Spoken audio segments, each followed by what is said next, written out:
দাদা স্টেশন যাবেন নাকি? যাবো। কত ভাড়া কত আপনার?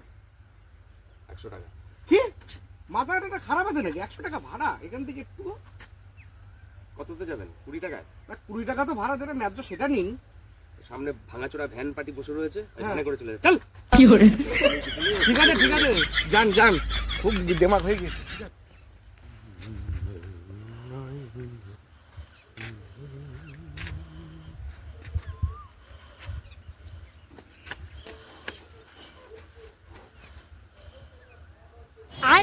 বাইগান। আচ্ছা দাদা, তোমার নাম ঝন্টু না? হ্যাঁ, আমার নাম ঝন্টু। তোমার খেটুয়াপাড়ায় বাড়ি তো? হ্যাঁ, আমার বাড়ি খেটুয়া পাড়ায়। তোমার পয়সার দরকার না অনেক? তা তো দরকারই, প্রচুর টাকা দরকার। গাড়ির চাবিটা কোথায় দেখি একটু দেখাও, একটা চায়ের ম্যাজিক দেখাই তাহলে তোমার।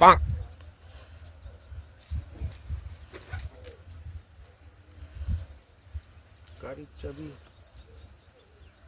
হ্যাঁ, এবার হচ্ছে গাড়ি থেকে সরে যাও। কোম্পানি থেকে লোন নিয়েছিলে মনে আছে? লোনের টাকা দেওয়া নিচ্ছিল, গাড়ি কিনেছো। সরো, ফটো ওখান থেকে, ফটো ফটো।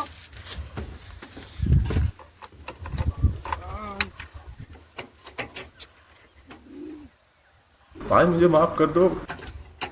দাদা গাড়িটা নিয়ে যাও না, গাড়িটা নিয়ে যাও না দাদা। গাড়ি নেবো না কি করবো? তোকে অনেকদিন ধরে খুঁজছি, তুই টাকা নিয়ে টাকা শোধ করিস না। তুই আগে অফিসে দেখা কর, তারপরে দেখছি। আরে আমি সব টাকা দিয়ে দেবো, সব টাকা দিয়ে দেবো। তুই লোকের কাছ থেকে টুপি পরিয়ে পয়সা নিস, ভাড়া নিস, আর আমাদের টাকা দেওয়ার বেলায় তখন আর টাকা দিস না, পালিয়ে পালিয়ে বেড়াচ্ছিস। ভুল হয়ে গেছে, ভুল হয়ে গেছে। আমি সব টাকা মিটিয়ে দেবো, সব টাকা মিটিয়ে দেবো। ওই সব গল্প কোনো হবে না, তুই অফিসে এসে দেখা কর, তারপরে সব হবে। খেলাম 7:30 হয়ে গেল, সারা কি করে ধরে ফেলবো আজকে। অন্যান্য দিন সারা বাড়ির দরজা মরজা বন্ধ রেখে দিই।